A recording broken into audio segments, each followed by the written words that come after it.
எங்கள் தீயணைப்புத்துறை இயக்குநர்களின் உத்தரவுப்படி கூடுதல் இயக்குனர் மற்றும் இணை இயக்குனர் மற்றும் மாவட்ட ஆளுநர் அவர்களின் அறிவுரைப்படி ஒத்திகை பயிற்சி நடத்தப்பட்டது. வடமேற்கு பருவமழையை முன்னிட்டு தண்ணீரில் எவ்வாறு மழை காலங்களில் எவ்வாறு மாற்றிக்கொண்டால் எவ்வாறு மக்களை காப்பாற்ற வேண்டும் என்று நம்மிடம் கிடைக்கக்கூடிய பொருட்கள் சிலிண்டர், எம்டி கேன் மற்றும் லைஃப் ஜாக்கெட் இதை கொண்டு எவ்வாறு மக்களை காப்பாற்றப்பட வேண்டும் என்று விழிப்புணர்வு ஏற்படுத்தப்பட்டது.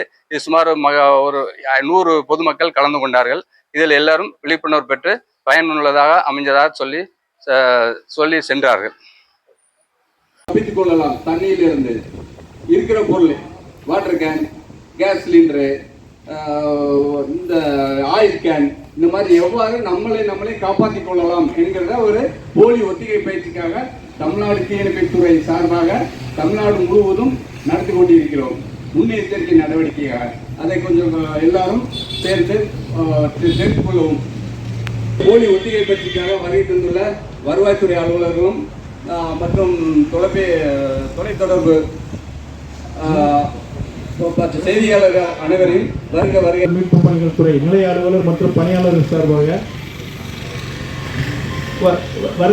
வருகை என மாவட்ட நிர்வாகம், வருவாய்த்துறை மற்றும் காவல்துறை, நம்மளுடைய நிருபர்கள் அனைவரும் இணைந்து வெள்ள காலங்களில் செய்ய வேண்டியவை வழி, நீர் வெளியேறக்கூடிய வழி, வடியக்கூடிய வழிகளை நம்ம அரசு சொன்னாங்க.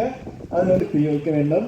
மழை பற்றிய அறிவிப்புகளை வானொலி மற்றும் தொலைத்தொடர்பு சாதனங்கள் மற்றும் நியூஸ் பேப்பர் வச்சுக்கிறோங்க. தொலைக்காட்சி, உள்ளாட்சித்துறை அறிவிப்புகளை கவனமாக நாம் அன்றாடம் கேட்டு வர வேண்டும்.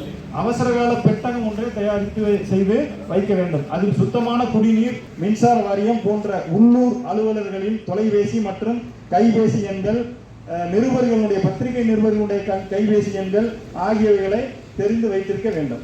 இடி மின்னலின் போது கைபேசியை தயவு செய்து பயன்படுத்த வேண்டாம். மேலும் மரங்களின் கீழே போய் என்ன செய்யக்கூடாது, இடி காலங்களில் மின்னல்